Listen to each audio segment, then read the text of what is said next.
Friends, ಇವತ್ತು ನಾನು simple ಆಗಿ ಬೆಂಡೆಕಾಯಿ ಗೊಜ್ಜು ಮಾಡ್ತಾ ಇದ್ದೀನಿ. ಅದಕ್ಕೆ ನಾನು 1/2 kg ಬೆಂಡೆಕಾಯಿನ ನೀಟಾಗಿ ತೊಳೆದಿಟ್ಕೊಂಡಿದ್ದೀನಿ. ಎಳೆ ಬೆಂಡೆಕಾಯಿ ತೊಗೊಳ್ಳಿ, ಆವಾಗ ತುಂಬ ಚೆನ್ನಾಗಿರುತ್ತೆ. ಗೊಜ್ಜು ಕೂಡ ತುಂಬ ಟೇಸ್ಟ್ ಸಖತ್ತಾಗಿರುತ್ತೆ. ಇದು ಬೆಳಗಿನ ತಿಂಡಿಗೆ ಚಪಾತಿ, ರೊಟ್ಟಿ, ದೋಸೆ ಜೊತೆ ಹಾಗೆ ರೈಸ್ ಜೊತೆ ಕೂಡ ತುಂಬ ಚೆನ್ನಾಗಿರುತ್ತೆ. ಈಸಿಯಾಗಿ ಕೂಡ ಮಾಡ್ಕೋಬೋದು. ಈ ರೀತಿ ಚಿಕ್ಕ ಚಿಕ್ಕದಾಗಿ ಕಟ್ ಮಾಡ್ಕೊಳ್ಳಿ.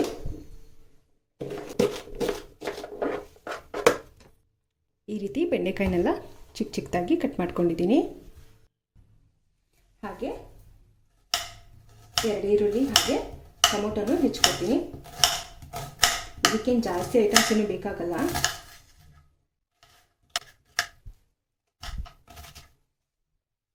ಟೊಮೊಟೊ ಕಟ್ ಮಾಡ್ತೀನಿ.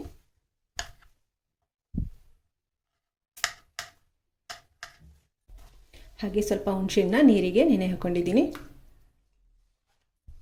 ಮೊದಲು ಬೆಂಡೆಕಾಯಿನ ನೀಟಾಗಿ ಹುರ್ಕೋಬೇಕು. ಮೀಡಿಯಂ ಫ್ಲೇಮಲ್ಲಿ ನೀಟಾಗಿ ಇದನ್ನು ಹುರ್ಕೋಬೇಕು. ಎಣ್ಣೆಲಿ ಫ್ರೈ ಮಾಡುವಾಗ ಇದೊಂದು 30% ಹುರ್ಕೊಳ್ಳುತ್ತೆ ಎಳೆ ಬೆಂಡೆಕಾಯಿನ. ಹಾಗಾಗಿ ಎಳೆ ನೋಡಿ ತಗೊಳ್ಳಿ.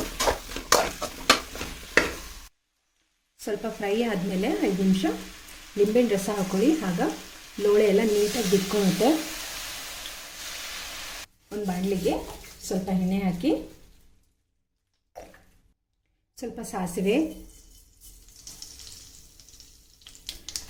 ಚಟಪಟ ಅಂದಿದ್ದೆ ಸ್ವಲ್ಪ ಶುಂಠಿ ಬೆಳ್ಳುಳ್ಳಿ ಜಜ್ಜಿರೋದು ಹಾಕೋತಾ ಇದ್ದೀನಿ. ಶುಂಠಿ ಬೆಳ್ಳುಳ್ಳಿ ಪೇಸ್ಟ್ ಹಾಕೋದಕ್ಕಿಂತ ಫ್ರೆಶ್ ಆಗಿ ಈ ರೀತಿ ಜಜ್ಜಿ ಹಾಕೊಂಡ್ರೆ ಚೆನ್ನಾಗಿರುತ್ತೆ. ಸ್ವಲ್ಪ ಕರಿಬೇವು, ನೀರುಳ್ಳಿ 2,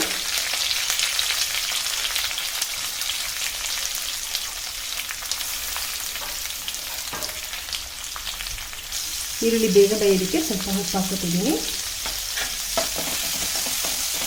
ಈರುಳ್ಳಿ ಸ್ವಲ್ಪ ಕಲರ್ ಚೇಂಜ್ ಆಗಿದೆ. ಟೊಮೊಟೊ ಹೆಚ್ಚಿಟ್ಕೊಂಡಿರೋ ಟೊಮೊಟೊ ಹಾಕ್ತಾಯಿದ್ದೀನಿ. ಟೊಮೊಟೊ ಎಲ್ಲ ಸ್ವಲ್ಪ ಸಾಫ್ಟ್ ಆಗಿದೆ. ಈಗ ಸ್ವಲ್ಪ ಅರಿಶಿನ ಪುಡಿ, 1 ಸ್ಪೂನ್ ಖಾರದ ಪುಡಿ, ಹಾಗೆ 1 ಸ್ಪೂನ್ ಸಾಂಬಾರು ಪೌಡರ್, 1 ರಿಂದ 2 ಸ್ಪೂನ್ ಸಾಂಬಾರು ಪೌಡರ್ ಹಾಕೋಬೋದು.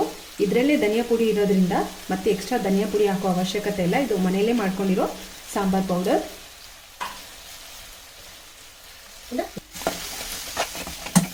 ಪೌಡರ್ನೆಲ್ಲ ಹಾಕಿ ಒಂದು 10 ಸೆಕೆಂಡ್ ಫ್ರೈ ಮಾಡಿ. ಮಸಾಲೆ ಎಲ್ಲ ಒಂದು 30 ಸೆಕೆಂಡ್ ಫ್ರೈ ಆದಮೇಲೆ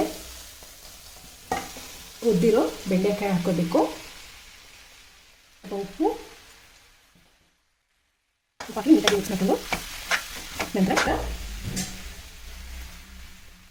ಹುಣಸೆ ರಸ ಸೇರಿಸ್ಕೊತಿದ್ದೀನಿ.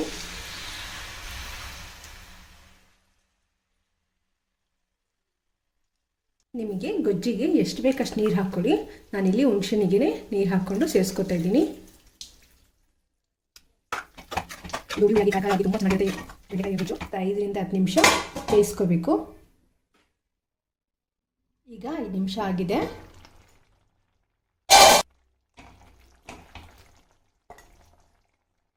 ಈ ರೀತಿ ಪ್ರೆಸ್ ಮಾಡಿದ್ರೇ ಗೊತ್ತಾಗುತ್ತೆ ಸಖತ್ತು ಸಾಫ್ಟಾಗಿ ಬೆಂದಿದೆ. ಅದಕ್ಕೇ ಎಳೆ ಬೆಂಡೆಕಾಯಿ ತೊಗೊಂಡ್ರೆ ಒಂದು 10 ನಿಮಿಷದಲ್ಲಿ ಈ ರೀತಿ ಬೆಂಡೆಕಾಯಿ ಗೊಜ್ಜನ್ನ ಮಾಡ್ಕೋಬೋದು.